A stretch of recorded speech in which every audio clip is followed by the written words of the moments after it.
The following content is provided under a Creative Commons license. Your support will help MIT OpenCourseware continue to offer high-quality educational resources for free.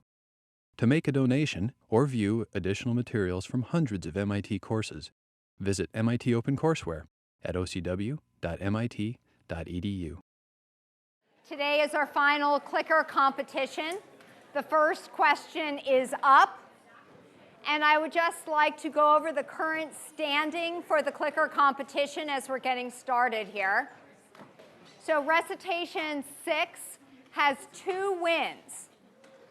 And there are other recitations that have 1 win. So recitation 2, 3, 5, 7, and 10 have 1 win. If any of those recitations wins today, we're going to go to a tiebreaker to decide the overall recitation champion. There are also recitations 1, 4, 9, and 11 who are looking for their first win. This is their last chance today. So if they win today, they cannot be overall champions, but they will have snacks, and they will assure that recitations 2, 3, 5, 7, and 10 do not win the overall competition. So you have a chance to foil those recitations. And if we need to go to a tiebreaker, it will not be from current material. It's going to be past material or past things that were mentioned. So just keep that in mind. All right, and for the overall winner, I just would like to show you what you will win. So members of the recitation will each get their own chemistry t-shirt. And at some schools, of course, you would look at this and say, oh, they're on the varsity team. But at MIT, it means that you are associated with course 5. So Department of Chemistry at Massachusetts Institute of Technology on the back. And we have different colors and different sizes. All right, so time to get started with the clicker competition. Go ahead and click in your first responses.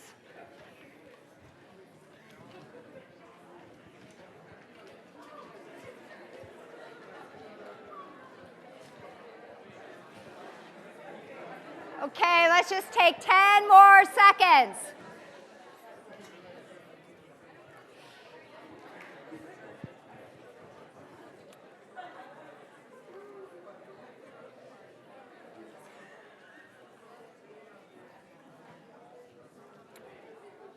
All right, big improvement from the first time we asked this question last class, where it was about 33%. Now we're up to 89%.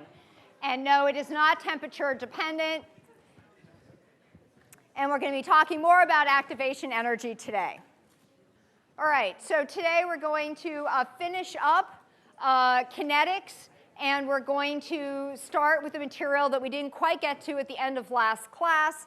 And I love this part because I love it when we can think about what we learned before in a slightly different way. So when I first started lecturing, I was talking about the Le Chatelier principle, and of course encourage students to sort of, it's not too intuitive to MIT students, but Le Chatelier's principle says that if you apply a stress to a system, it tends to respond in such a way to minimize that stress. So it's all about minimizing stress, which is something that's hard to kind of imagine this time of year, a little easier to imagine activation energy barriers, a little hard to imagine minimizing stress, but we're back to talking about minimizing stress. And we talked about adding reagents and removing products, and we talked about how reactions will shift to respond to stresses. And one of the things we talked about is rationalizing the shift of reactions at equilibrium when temperature has changed. So if you increase the temperature of a particular reaction, it tends to shift in the endothermic direction to remove that added heat from the reaction. So that's what we learned before, but now we're going to think about this in a slightly different way. So we're going to think about this in terms of these reaction coordinate diagrams. So on one axis, we have PE plotted. What does that stand for? potential energy, right? So we have potential energy going up on both sides. And here we have a view of an endothermic reaction, and over here is an exothermic reaction. So let's just take a look at this. For the endothermic reaction, we have reactants and products. We have a delta E between those. And we have a very large activation energy barrier for the forward direction. And of course, for anything to react, there always has to be some barrier. You need some amount of critical energy, because as the molecules come close to each other, and if they're going to react and form some kind of product, you have to sort of distort bonds and sort of rearrange things, and that takes a certain amount of energy. So if they come together and they have that energy, they'll react and go on to products. If they don't, they'll break apart and go back and be reactants. And how much temperature the system has is more likely that they'll be able to react. So it's more likely if there's high temperature, they can overcome this activation energy barrier. So there we go. All right, so an endothermic reaction, you have a big one in the forward direction and a much smaller activation energy in the reverse direction. For an exothermic reaction, it's the reverse. There's a smaller barrier for the forward direction and a much larger barrier for the reverse direction. So we can think about the sign of delta E. So delta E, this difference here, which is related to delta H for liquids and solids, is pretty much the same. For gases, is 1 or 2% different. So you have a positive value here, and you can get a positive delta E here if you have a big number for the forward activation energy barrier minus a small number for the reverse. So that's going to give you a positive number. For an exothermic reaction, delta E is going to be negative, and you get a negative number if you take a small number here for the forward activation energy and subtract it from a larger number here for the reverse activation energy. And remember, this is one of the equations that we're not going to give you. You need to have that memorized because it's part of understanding what's going on in these diagrams. So now let's think about what increasing the temperature is going to do. So it will help the molecules, if the temperature is increased, they'll have enough kinetic energy to overcome barriers. Now, if the barriers are pretty small, then it's not very hard for the molecules to get over them, regardless of the temperature. But when the barrier is big, then temperature is going to make a big difference. And you can sort of think about this in your own life. If you have a small assignment to do, you just jump in and do it and get it done. It's fine. But if it's a very, very large thing that you have to do, you often need to procrastinate longer before you start doing it. So small barriers, not so much of a problem. But if it's a big barrier, you need to increase that temperature to help the molecules get over the bigger barriers. So let's think about what this means in terms of the direction that a reaction might shift. So if you increase a temperature over here with an endothermic reaction, it makes it easier to overcome the bigger barrier. The forward reaction barrier is the bigger one, so increasing the temperature will help molecules get over that barrier. They're already doing fine with the reverse barrier. It's the forward barrier that we're having trouble with. So if you increase the temperature, that's going to shift the equilibrium toward products, or it will shift the reaction in the endothermic direction. That's what we had learned before with Le Chatelier's principle, but now there's a new way of thinking about why that is true. So for an exothermic reaction, if you increase the temperature, that helps with the bigger barrier. Again, here the bigger barrier is for the reverse reaction. So if you increase the temperature of an exothermic reaction, it's going to shift it toward reactants. More molecules can overcome that reverse barrier, and so you'll form more reactants. It'll shift toward reactants. Or it'll shift in the endothermic direction. Again, these are the same things that we already knew from Le Chatelier, but it's a different way of thinking about why those things are true. So a large activation energy barrier means that rate constants are very sensitive to temperature. And so if you have a big activation energy barrier, increasing the temperature makes a big difference. If it's a big barrier, then there's going to have a big difference if you have higher temperature. If it's a small barrier, then increasing the temperature doesn't make much of a difference. And so you can think about that in terms of these diagrams as well. So now we're done with temperature, and we're going to talk about catalysis and the use of catalysts. And so if you remember, there were factors affecting the reaction, and we've talked about everything on this list except for catalysts. So today we're going to talk about catalysts. So a catalyst is a substance that speeds up a reaction, but it doesn't get consumed in the reaction. It doesn't undergo any permanent change itself. It's just added to speed up the reaction. So catalysts do not appear in the overall balanced equation. So let's look at what a catalyst is going to do. And we're going to look at it in terms of these potential energy diagrams as well. So here we have a reaction. We're going from reactants down here to products. We have the delta E for the reaction. We have a forward activation energy barrier and a reverse one. So up here at the top, that's our barrier without a catalyst. This is the transition state or the activated complex up here. So you have to overcome the barrier. You form some kind of activated complex, which then, if there's enough energy to overcome that barrier, goes on to products. So when you add a catalyst, what happens is it lowers this barrier. So in the blue line here is the new activation energy barrier. This is the barrier with a catalyst. And so this would then be the new transition state with a catalyst. So when it lowers the barrier, it's going to lower the barrier for the forward reaction. So we have a new activation energy for the forward reaction, and we're going to have a new activation energy for the reverse direction. So catalysts work by reducing both the forward and the reverse activation energy barrier. And another way that you can say this is that they stabilize the activated complex or the transition state.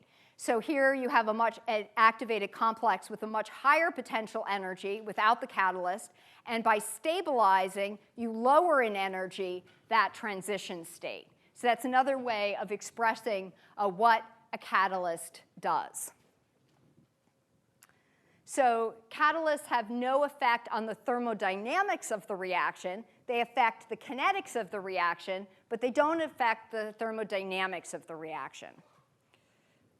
And so, of course, when you think of thermodynamics, you often think of delta G. So why don't you tell me what you think what would happen so delta G is a state function. It's independent of path. And so therefore, what can you tell me about the equilibrium constant in the presence of a catalyst?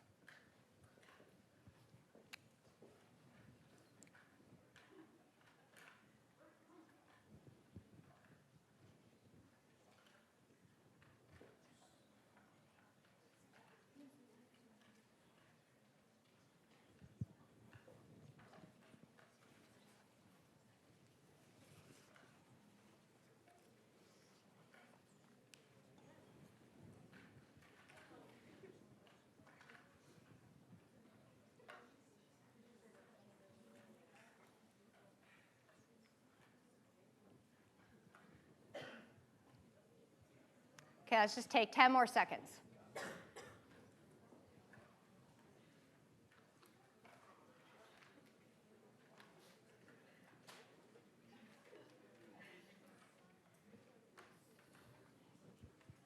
Yep. Very good. So the equilibrium constant is not changed. The thermodynamics, which includes delta G, and the equilibrium constant are not affected. The rates of the reaction are affected. All right, so opposite of a catalyst is an inhibitor, and we'll talk more about this at the end of class. So it would, inhibitors slow or sometimes stop the rate of the reaction, and one way that they do this is by increasing the activation energy. So let's consider types of catalysts now. You can have a homogeneous catalyst, which is in the same phase as the reaction that it's catalyzing as the reactants. An example of this is depletion of the ozone layer by chlorofluorocarbons. And so this was one of the big environmental challenges that the US has faced whether it should ban these chlorofluorocarbons, and there was a lot of debate on whether this was what the data really was about how much they affected the ozone layer. And I guess that debate is somewhat still going on, although I think most people now recognize that this is a serious problem and that legislation is really needed to help correct it. So that's an example. In this case, they're all gases, so that's homogeneous catalyst, not a happy one. You can also have heterogeneous catalysts, which are a different phase. And here's another example that has to do with the environment. So a catalytic converter is an example of a heterogeneous catalyst. So here you have a solid metal surface. You can have palladium or platinum that will catalyze reactions with gases. And so they catalyze oxidation of hydrocarbons, carbon monoxide, also reduction of nitrogen oxide. So this is all to reduce pollution. So that's an example of a heterogeneous catalyst. And let me just show you a little movie of how that might work. So in this movie, in gray here, we have a metal surface. And this metal surface can break the hydrogen bond of H2. And so here it is already broken, the H2 bond, so there's a little hydrogen there and a hydrogen there. And so that activates the hydrogen to react.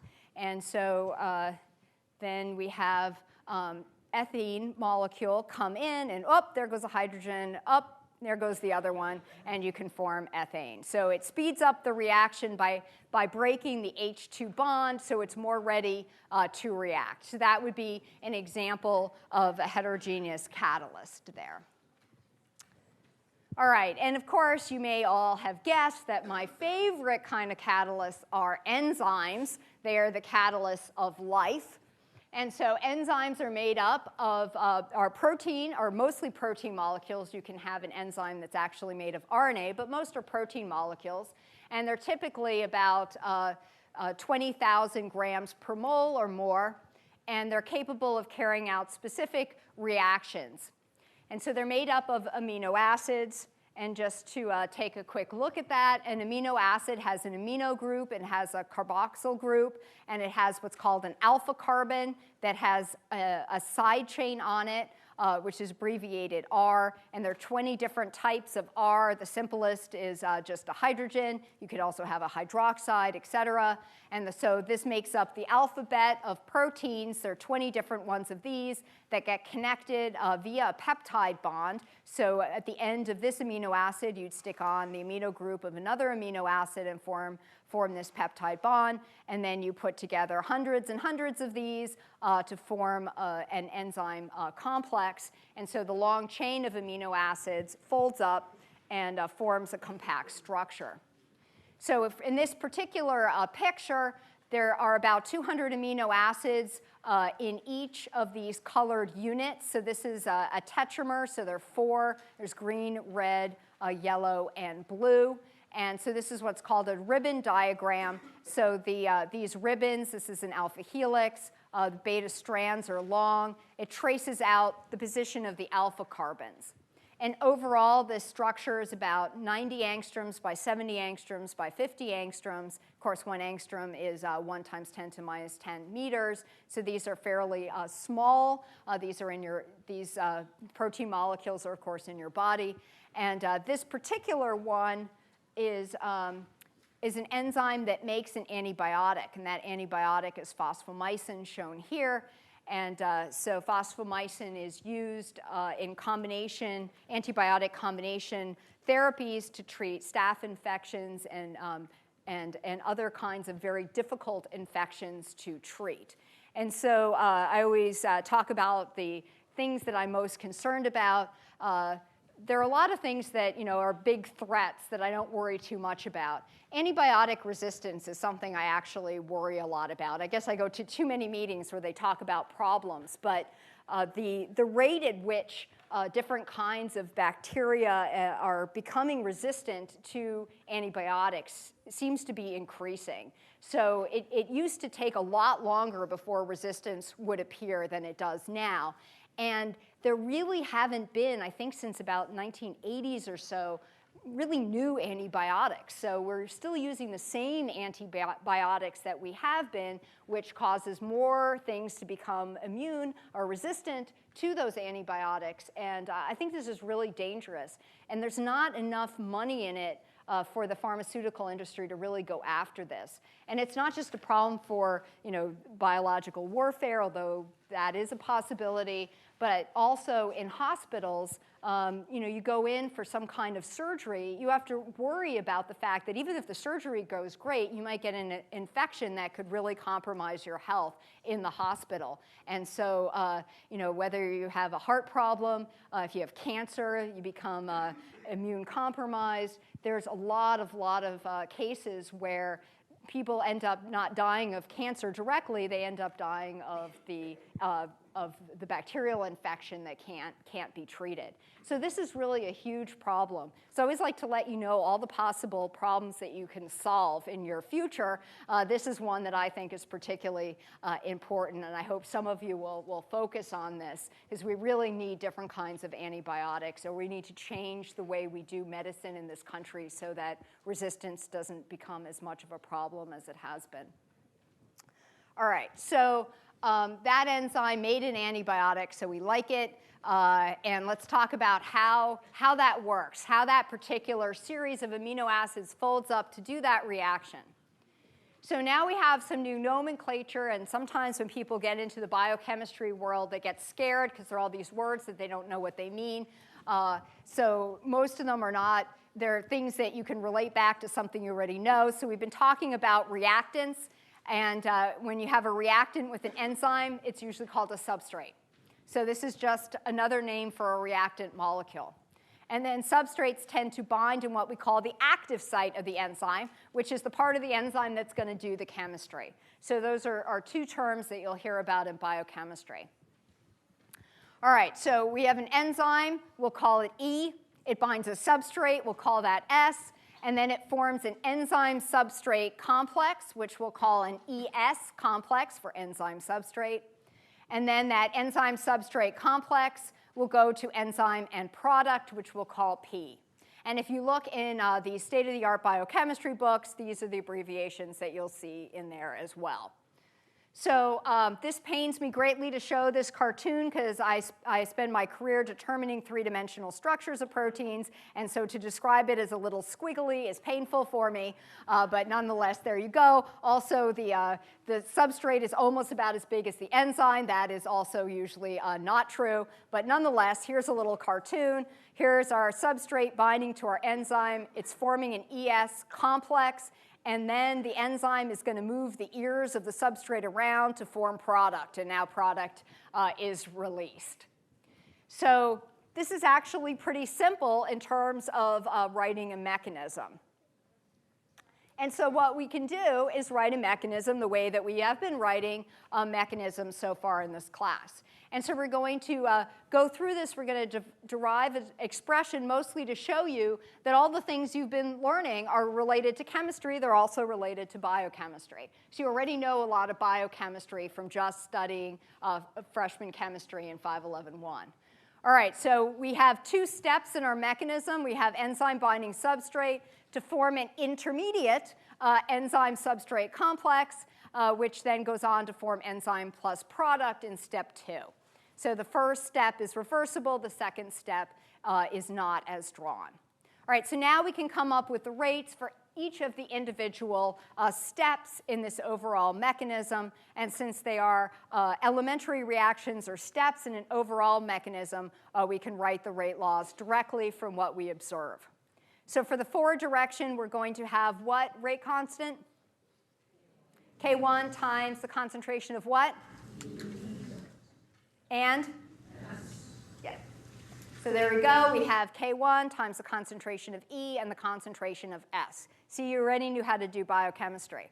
All right, so now at the rate of the reverse direction is what's our rate constant? K minus 1 times ES. And then for step 2, we have what rate constant? K2 times ES. All right, so now we can talk about the rate of formation of product. And so we can, you'll see this expressed as D concentration of P dt, so the change in product that's being formed, and that's going to be equal to the second step here, K2 times ES. But as has been the case before, ES is an intermediate, and we need to solve our rate laws, our rate expressions, in terms of reactants or products and rate constants. So we need to solve for the intermediate. All right, so let's think about solving for the intermediate, and why don't you tell me how to do that?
Okay, let's just take 10 more seconds.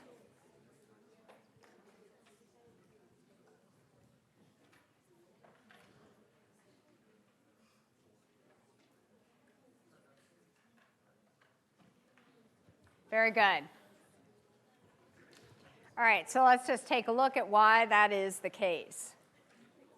So when we solve for this, it's going to be equal to the formation of the intermediate, which happens in the first step with this rate that you told me, K1 times concentration of ES. And then we have the decomposition in the reverse of step 1. So that's minus K minus 1 ES. And then we also have the consumption of the intermediate, which is, so we have minus this step, which is K2 times ES. So again, formation minus decomposition minus consumption. And now we can use the steady state approximation. So the steady state approximation applies in biochemistry just as well as in all of your chemistry problems that you've done in this course. And so the steady state approximation allows us to set that whole term equal to 0. So it says that the net rate of intermediate formation and decomposition and consumption is 0, or you can express it as the rate of formation of the intermediate equals the rates of decomposition and consumption. Those are equivalent. So we can set all of this equal to 0. So again, the same as what we've done before. All right, so now we're going to have a slight change of what we've done before. And this has to do with a practical consideration. So you can solve for these in terms of reactants and products and rate constants, but it's actually easier to solve for ES in terms of your in terms of your total enzyme rather than your free enzyme. So what we've had before is our free enzyme, but we often don't know how much enzyme is free, and by that we mean not bound to the substrate. And so we know how much total enzyme we put in, but we might not know how much of that is unbound. So it's actually easier for the experimentalist to solve for things in terms of total enzyme. And so what we're going to do then is we're going to replace our free enzyme term with the following: total enzyme minus bound. And total enzyme minus the bound enzyme is the free enzyme. So we're going to do this, this change that makes it easier for the experimentalist. So here's the term we had before, but now we want to replace this term of E with E to 0 minus ES. So we're going to put that, here's the term E up here, so we're going to replace that with E0 minus ES. And then we're going to multiply that out, so we get K1 E0 S minus K1 ES, and then the concentration of substrate here, and the rest of it is the same. So we got rid of our term E. So now we can solve for ES. So this is what we just had, and so we're going to rearrange so the ES terms are on one side. So we have an ES term here, here, and here. So all that is going to be on one side, and then this other term will be on the other side of the equation. So now we have moved all the ES terms over here. So we've got rid of the negative numbers. We've added them all to the other side. And then on this side, we just have this K1 term left. Now we're going to pull out the ES terms. So we'll solve for ES.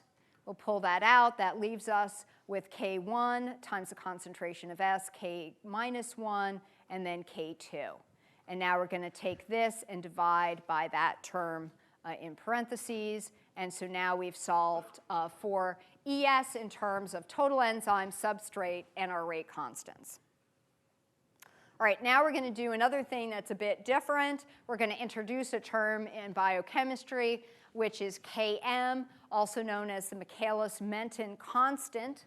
And so Km is equal to the rate constant for the forward-reverse direction, K minus 1 plus K2 over K1.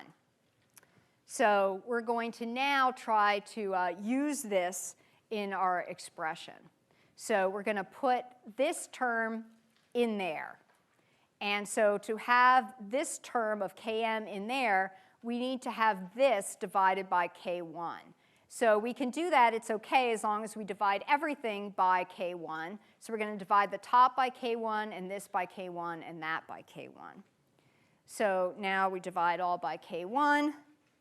And so we have this top with K1, this term with K1, and this with K1. And that's our Km value.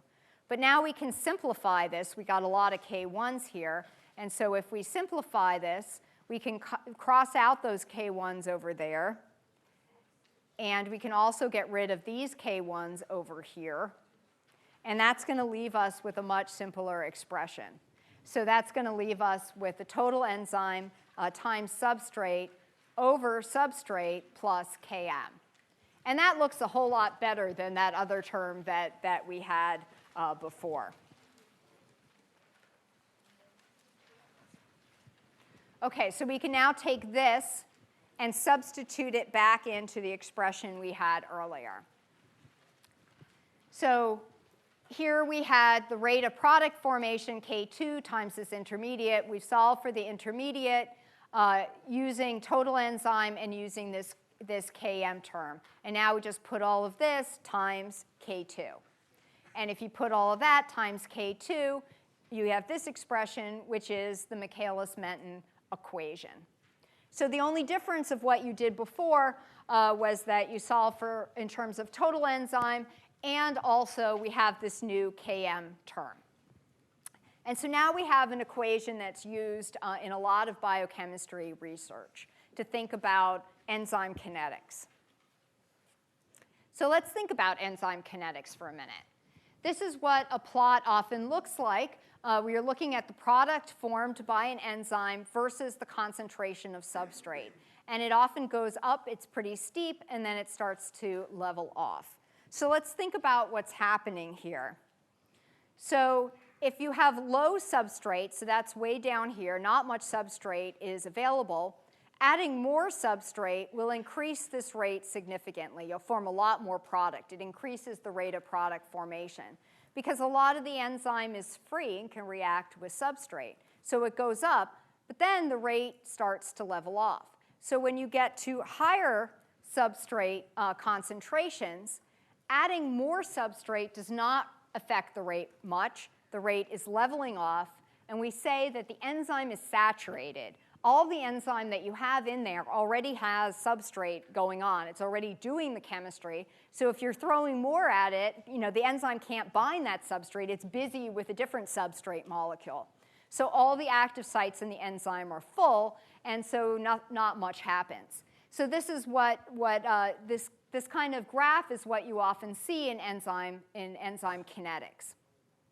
Now let's think about that in terms of our Michaelis-Menten equation. So let's think about conditions when there's a lot of substrate, when substrate is much greater than Km. So here we have substrate and Km on the bottom of our equation. And what's going to happen if this term is much, much bigger than this Km term? What happens to the Km term? It goes away. It's really small compared to this. It's kind of insignificant. So if that happens, then you can cancel substrate as well. And so that means that under conditions where substrate is much greater than Km, the rate is a much simpler term. It's just equal to K2 times your total enzyme. And so this has a name. This is called Vmax, or the maximum velocity of the reaction. So under these conditions, when the substrate is much greater than that Km value, this expression simplifies, and you get just K2, your rate constant, times your total enzyme, and that'll give you the maximum velocity of the reaction. So so that's just written again here. Vmax equals K2 times total enzyme. And that equation will be given to you on an equation sheet. So what's happening? What's happening is that you're up here. So when substrate concentration is much greater than Km, then you're in these conditions, and you're at some maximum velocity. So the velocity will only go, the rate of the reaction will only go so fast. It will saturate, it'll level off up here, and so you can calculate that maximum rate of that reaction. Now let's consider what happens when your substrate concentration equals your Km. So down here, if Km is equal to substrate, then we're going to have two substrates down here. And so we can write this, if they're equal, we can write this as substrate plus substrate. And then we can do some canceling. So this will be equal to two substrates, and then we can cancel that out. And so we get the rate of product formation under conditions where substrate equals Km of 1/2 K2 times the total enzyme concentration. And this is referred to as the half maximal rate. Remember, the maximal rate was K2 times this E naught, and so half of that is half the maximal rate here. So the definition of Km is the concentration of substrate for which the rate is half maximal. So if your rate is half of the maximum rate, that substrate concentration that gives you half the maximum rate is the value for Km. Substrate concentration equals Km at the half maximal rate. So let's just look at what that meant. So if this is Vmax up here, half of Vmax is here, half of that value, and the substrate concentration at half Vmax is equal to Km. So you can put those, write those in on your diagram. Vmax is this velocity up here. Half of that, when you're at half of the maximal rate, Km equals the substrate concentration. And there'll be problems that you will work in your book and very shortly. And often the problems just have to do, they'll give you the information in words. And the calculations can often be pretty simple. Sometimes it'll say, figure out what the Km for this reaction is. At this substrate concentration, the rate is half maximal. Well, at that substrate concentration, that's the Km. So a lot of the problems are sort of word problems. They give you the information, and you need to know what the definitions are. But let's try an example. So here in this example, we've talked about buffering in the blood. So the conversion of your ingredients that make your buffering agent in the blood, that can be catalyzed by an enzyme called carbonic anhydrase. And the following Michaelis-Menten constants are known. Km is known, and a K2 is known. And if you're doing an experiment and you have a total concentration of your enzyme of 5 times 10 to the minus 6 molar, then you should be able to figure out what the maximum rate of the reaction would be. So why don't you go ahead and tell me what the maximum rate would be?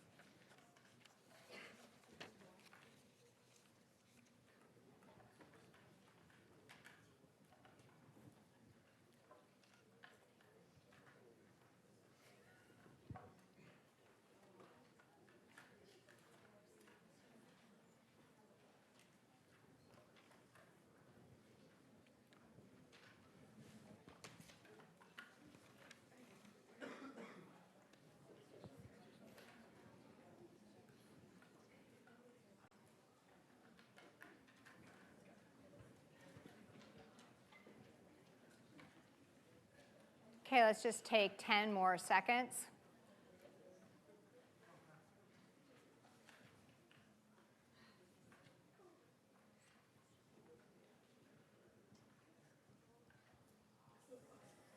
Very good. Everyone's doing very good today.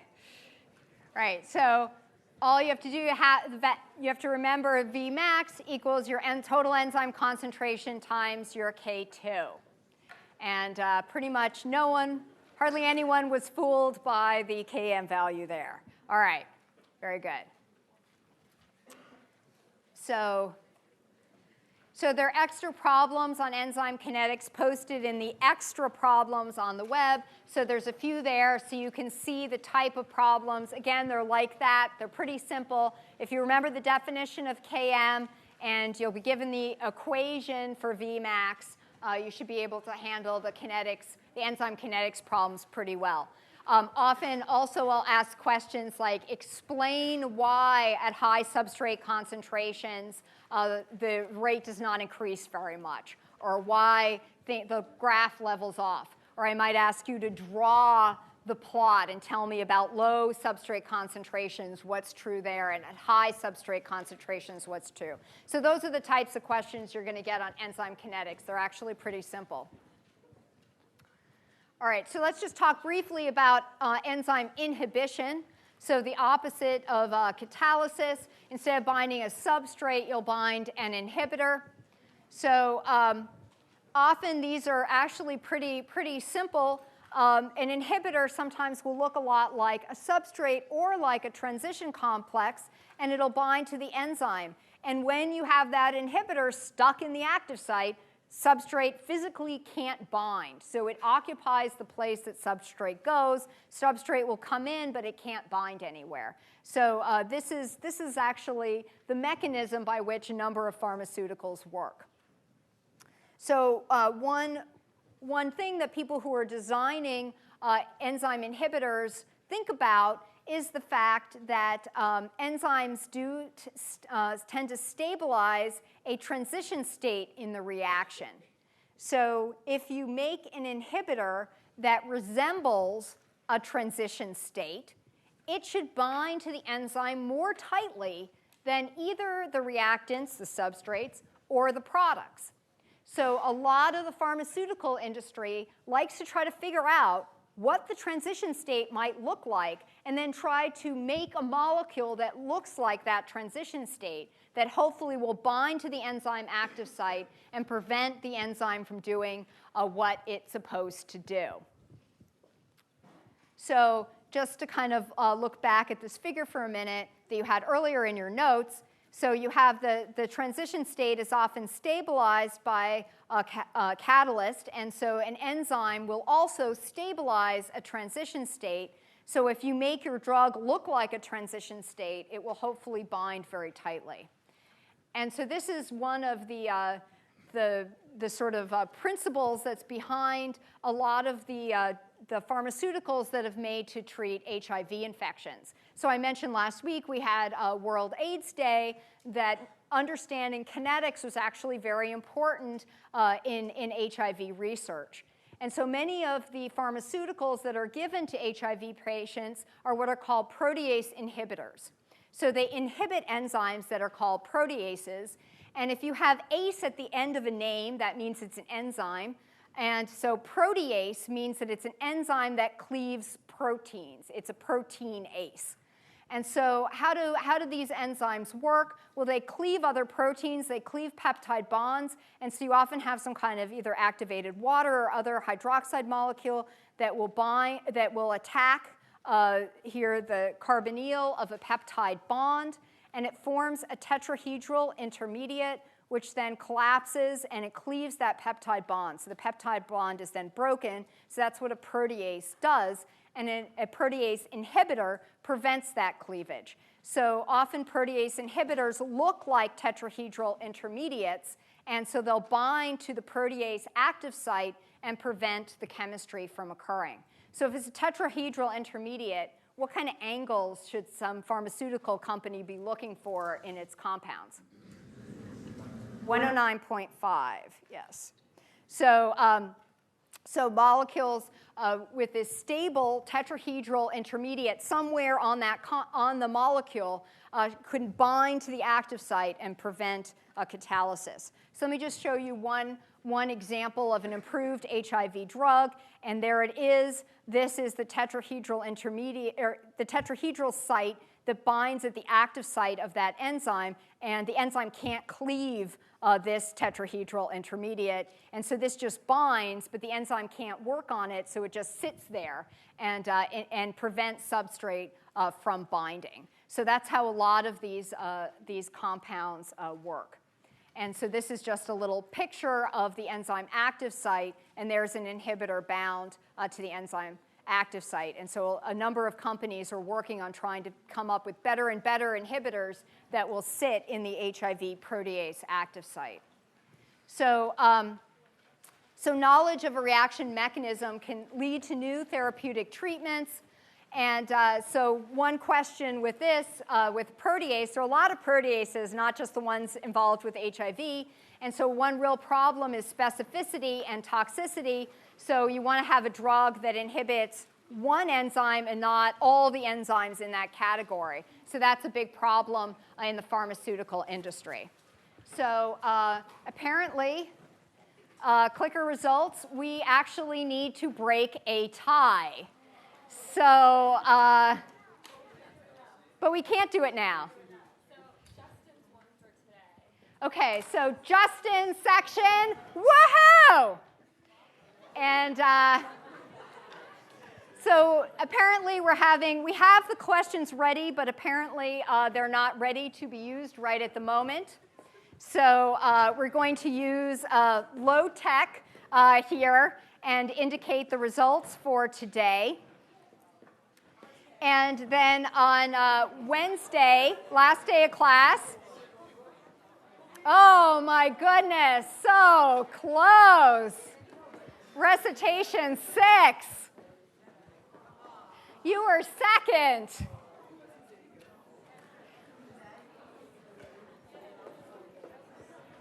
All right, so on Wednesday then we're going to have the tiebreaker and review and evaluations.